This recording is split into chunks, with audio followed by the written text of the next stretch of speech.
Labdien, klāt ir jaunākais BūtLV video, un šodien sīkāk pastāstīsim par Nokia Lumia 720 vidējās klases Windows Phone 8 darbinātu viedtālruni.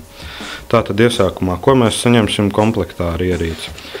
Komplektācija ir visai standartizēta.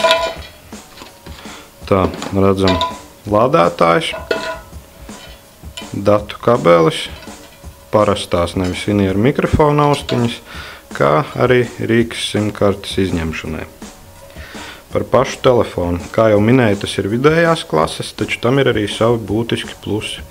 Pirmais no tiem ir microSD atmiņas karšu pieslēgvieta. Tātad telefonu iebūvēto atmiņu varam palielināt ar atmiņas kartēm ietilpībā līdz pat 64 GB. Tāpat arī šis ir viens no plānākajiem Nokia stila unibody telefoniem, un, kā jau ierasts, tas ir pieejams vairākās krāsās. Kā jau redzam, tad telefons visnotaļ ērti ieguļ rokā, patīkams ir arī korpusa noapaļotās malas. Ērti to būs lietot ar vienu roku, varam aizsniegt pilnībā visus ekrāna stūrus. Telefona labajā sānā novietoti 4 taustiņi, 2 soļu kameras taustiņš, iespiežam līdz pusē, lai fokusētos, un līdz galam, lai uzņemtu attēlu. Tāpat arī ar šo taustiņu varam no gaidīšanas režīma kameru iedarbināt. Tālāk, displeja bloķēšanas, atbloķēšanas, reizē arī ieslēgšanas, izslēgšanas taustiņš un skaļuma regulēšanas taustiņi.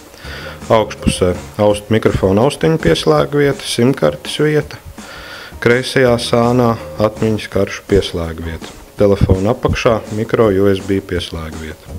Telefonam ir 4,3 colu displejs, kuram ir 480 x 800 pikseli izšķirtspēja. Tas ir pārklāts ar Gorilla Glass 2 aizsargs stiklu, kas palīdzēs izvairīties no skrāpējumiem. Displejs nodrošina kvalitatīvu un labi saskatāmu attēlu arī spilgtā saules gaismā. Tāpat arī displejā izmantotu supersensitīvu tehnoloģiju, kas nodrošina augstu displeja jutību. Tas lietojams pat ar nagiem un cimdiem. Turklāt šīs jutības līmenis ir regulējams. Telefonu darbina 1 GHz 2 kodolu Qualcomm Snapdragon S4 procesors, apvienojumā ar 512 MB operatīvo atmiņu.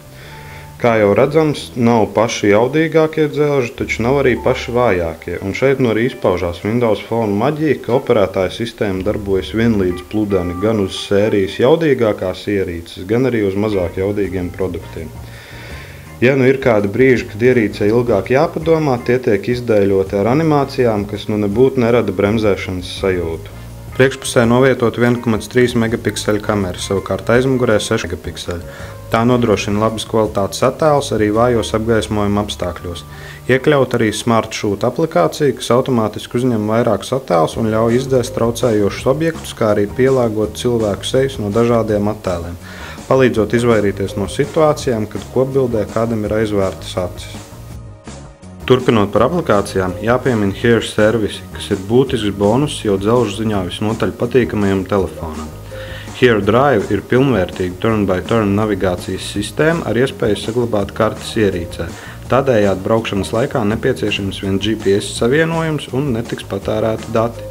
Tiem, kas dod priekšroku sabiedriskajam transportam, noderēs Here Transit aplikācija. Tiesa, nepieciešams sagaidīt, kad tiks iekļauti ne tikai Rīgas sabiedriskā transporta maršruti un tuvākās pieturas, bet arī attiešanas laiki. Nokia Music aplikācija noderēs mūzikas cienītājiem. Tā ļauj bez maksas straumēt mūziku, izvēloties sev patīkamāko žanru. Straumēšanu iespējami izmantojot kā Wi-Fi, tā arī mobīlo savienojumu. Telefons aprīkots ar 2000 mAh akumulātoru bateriju, kas pie vidējas lietošanas spēs nodrošināt aptuveni 2 dienu darbību ar vienu uzlādes reizi. Telefonam iespējama bezvadu uzlāde, ja iegādāsieties atsevišķi aizmugurē uzliekamu apvalku. Kā jau apskata sākumā minējām, Nokia Lumia 720 ir vidējās klases viedtālrunis ar tam atbilstošu cenu aptuveni 220 latiem. Par šo summu iegūsim ērtu ierīci ar labu kameru, bezmaksas navigāciju un ļoti patīkamu un ātrdarbīgu operētāju sistēmu.